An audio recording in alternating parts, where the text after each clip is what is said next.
लालू प्रसाद यादव के परिवार से जुड़े कई ठिकानों पर छापेमारी के बाद नीतीश बाबू के खेमे में खलबली मची हुई है। आखिर ऐसा क्या हुआ कि दिन में छापे के बाद शाम में नीतीश बाबू ने जेडीयू के बड़े साथियों की एक बैठक बुला ली। इस बैठक में विधायकों को किसी भी फैसले के लिए तैयार रहने का निर्देश जारी किया गया है। दरअसल बोचहां में बीजेपी की हार के बाद से नीतीश बाबू ने एनडीए गठबंधन को लेकर एक बार फिर से नया जाल बुनना शुरू कर दिया है। धीरे से ही सही, नीतीश बाबू ने जाति जनगणना और विशेष राज्य के दर्जे के मुद्दे को हवा देना शुरू किया। जाति जनगणना के मुद्दे पर नीतीश बाबू धीरे धीरे कर तेजस्वी के करीब चले गए। नीतीश बाबू और लालू परिवार के बीच रिश्तों पर पड़ी बर्फ के पिघलने की शुरुआत इफ्तार पार्टी से शुरू हुई।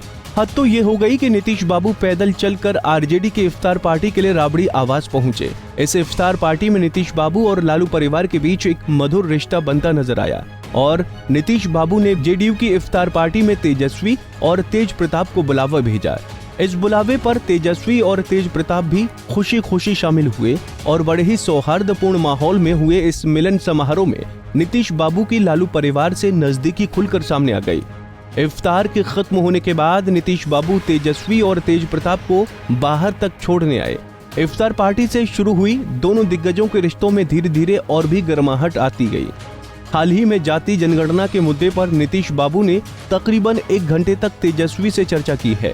हालांकि बीजेपी के एक धड़े का मानना है कि इस मुलाकात में जाति जनगणना के अलावा सत्ता के नए समीकरण पर चर्चा की गई है। मुख्यमंत्री नीतीश कुमार और आरजेडी के बीच सत्ता के साझेदारी पर सहमति बनने की खबर पटना के गलियारों में गूंजने लगी।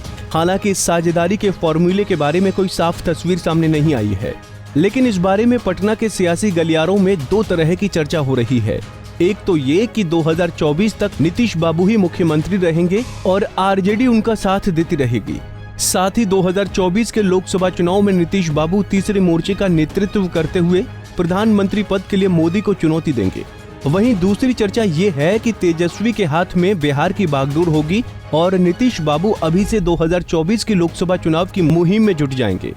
साफ है कि ये नए रिश्ते बीजेपी के लिए मुश्किलों का अंबार खड़ा कर देती, क्योंकि इससे बिहार में लोकसभा चुनाव में बीजेपी की संभावना कमजोर पड़ जाती है और जेडीयू आरजेडी गठजोड़ से लोकसभा चुनाव में तीसरे मोर्चे की स्थिति काफी मजबूत हो जाती है।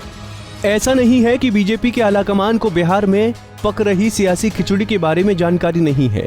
यही वजह है कि केंद्रीय गृह मंत्री अमित शाह ने खुद बिहार में नीतीश बाबू के तोड़ के लिए मोहरा खोज निकाला है। बताया जा रहा है कि आरसीपी सिंह के जरिए जेडीयू के किले में ही सेंध लगाने की तैयारी की जा रही है। इसके लिए आरसीपी सिंह को खुली छूट दी गई है। कई दिनों से आरसीपी सिंह नालंदा में ही कैंप किए हुए थे। हाल ही में इफ्तार पार्टी के जरिए आरसीपी सिंह ने अपनी ताकत जेडीयू और बीजेपी के नेताओं को दिखा दी है, क्योंकि इस इफ्तार पार्टी में जेडीयू के 31 विधायकों के आने की जानकारी सामने आई है। बताया जा रहा है कि कुछ और विधायक भी आरसीपी सिंह के संपर्क में हैं और अगर नीतीश बाबू ने बाजी को पलटने की कोशिश की तो उनकी पार्टी को आरसीपी सिंह के नेतृत्व में तोड़ा जा सकता है।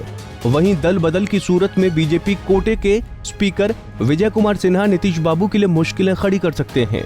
वहीं जेडीयू के भीतर किसी भी तरह के तोड़फोड़ में सारी शक्ति राज्यपाल फागू चौहान के हाथ में आ जाएगी। बिहार में अभी सबसे बड़ी पार्टी बीजेपी की है, इसीलिए बदली परिस्थितियों में सरकार बनाने का पहला दावा बीजेपी के खाते में जा सकता है। यानी बीजेपी इस बार नीतीश बाबू को उन्हीं की भाषा में जवाब देने की तैयारी कर चुकी है। बस इंतजार इस बात का है कि पहली चाल कौन चलता है। अगर नीतीश बाबू पहली चाल चलेंगे तो बीजेपी एक साथ सारे मोहरे सामने लाकर खड़ी कर देगी। वहीं सीबीआई के छापे से भी ये साफ हो गया है कि अगर नीतीश बाबू ने 2024 से पहले यू टर्न मारा तो इस हथियार का उनके खिलाफ भी इस्तेमाल किया जा सकता है। ऐसी हालत में जेडीयू का एक धड़ा आरपी सिंह के नेतृत्व में बीजेपी का साथ देगा और नीतीश बाबू पर तमाम तरह के मुकदमे लादे जा सकते हैं। इसमें सबसे ज्यादा सृजन घोटाले की चर्चा भी की जा रही है, लेकिन सब कुछ इस बात पर निर्भर करता है कि नीतीश बाबू क्या कदम उठाते हैं। अगर वो बागी होंगे तो उन्हें बीजेपी की पूरी ताकत का सामना करना पड़ेगा। वैसे भी बीजेपी अभी इतनी मजबूत है कि किसी भी सूरत में नीतीश बाबू को बड़ा नुकसान उठाने के लिए तैयार रहना चाहिए। यही वजह है कि नीतीश बाबू ने जेडीयू नेताओं की बैठक बुलाकर उन्हें हर फैसले के लिए तैयार रहने का संदेश दे दिया है। Bureau report, Punjab Kesari TV. हमसे जुड़े रहने के लिए हमारे YouTube चैनल को सब्सक्राइब करें और नई वीडियो की नोटिफिकेशन के लिए बेल आइकॉन को दबाएं। अगर आप ये वीडियो Facebook पर देख रहे हैं तो लाइक जरूर करें और ज्यादा से ज्यादा शेयर करें। धन्यवाद।